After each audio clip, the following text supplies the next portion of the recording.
ఈ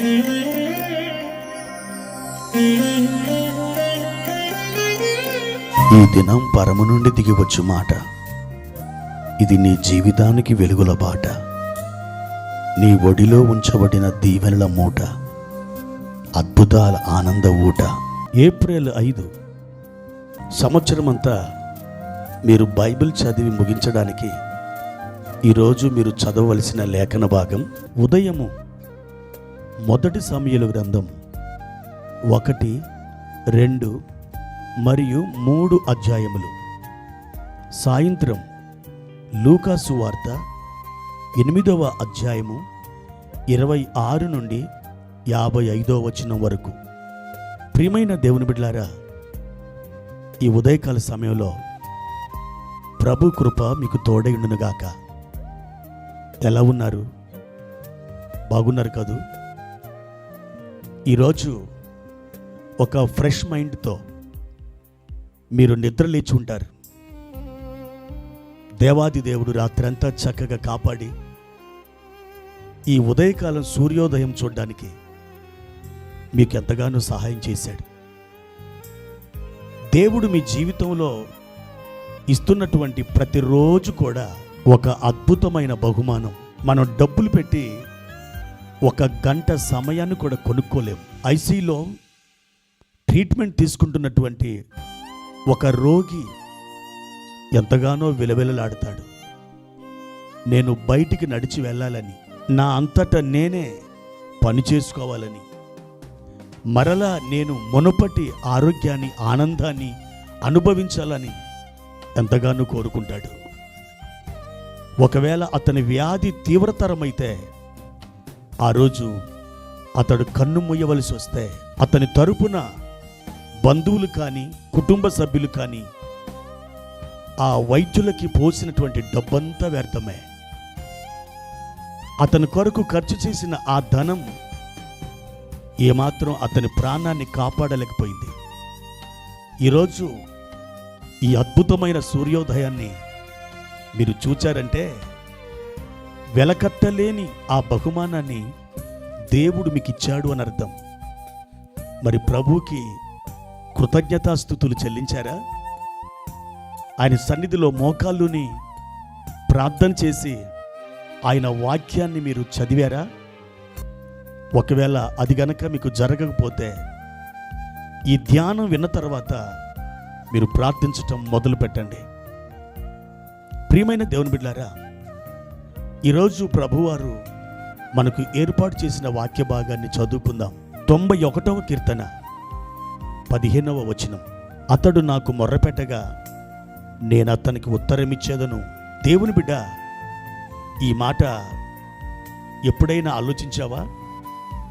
ఆయన అంటున్నాడు, అతడు నాకు మొరపెట్టగా నేను అతనికి ఉత్తరమిచ్చేదను.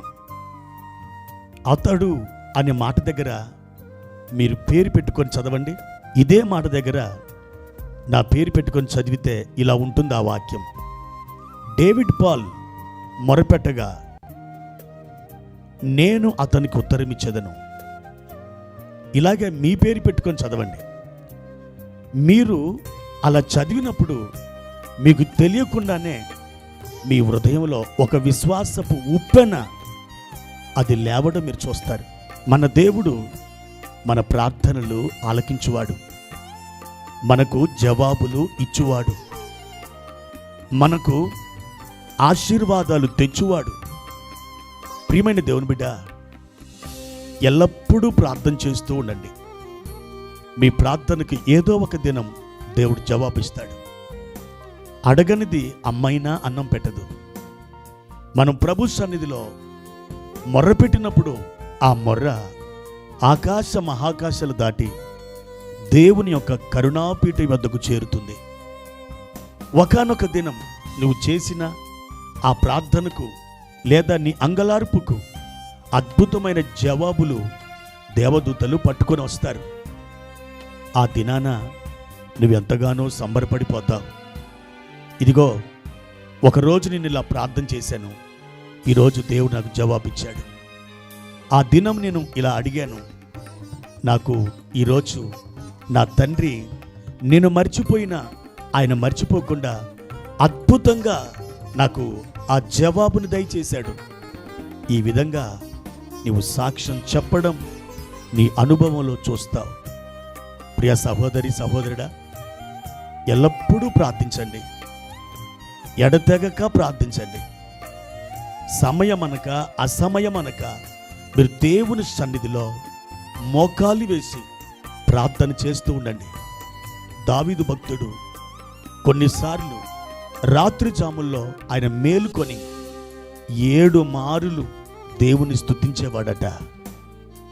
ఆ విధంగా నువ్వు చేయకపోయినా కొన్ని ప్రత్యేకమైన పరిస్థితుల్లో దేవుని యొక్క బలిపీఠం దగ్గరికి వెళ్ళినప్పుడు తప్పకుండా ఆయనకి సహాయం చేస్తాడు. దేవుడు నీకు జవాబు ఇవ్వడమే కాదు, నీ ద్వారా నీ చుట్టుపక్కల వారికి ఆశీర్వాదపు తూములను విప్పుతాడు. నిన్ను బట్టి ఆయన నామం మహిమపరచబడుతుంది. నీవు దీవించబడటం మాత్రమే కాదు, అనేకులకు నీవు దీవెనకరంగా మారుతావు. అట్టి కృప దేవుడు నీకు దయచేయునుగాక. ప్రార్థన. పరిశుద్ధుడైన తండ్రి, ప్రేమ కలిగిన దేవా, ఈ ఉదయకాల సమయంలో మీకు కృతజ్ఞత స్తుతులు చెల్లిస్తున్నాం. అతడు నాకు మొర్రపెట్టగా నేను అతనికి ఉత్తరమిచ్చేదనని సెలవిచ్చావు. ఈ ఉదయం మీ పాదాల చెంత మొర్రపెట్టుచున్నాము నాయన. మీరు కనికరించండి. మా ప్రార్థనలు మీరు ఎప్పుడో ఆలకించారు, అయినను మాకింకా జవాబు రాలేదు. జవాబు ఆలస్యమవుచున్నదని నీవు నిర్లక్ష్యం చేసినావని మేము తలంచట్లేదు, కానీ మీరు ఒక దినం అద్భుతంగా జవాబుని అనుగ్రహించబోతున్నారు. అట్టి శుభదినమును బట్టి మీ వందనాలు చెల్లిస్తున్నాము నాయన. మీరే ఘనత మహిమ ప్రభావాలు పొందుకొనుమని యేసు నామములో ప్రార్థించి అడిగి వేడుకుంటున్నాము తండ్రి. ఆమేన్.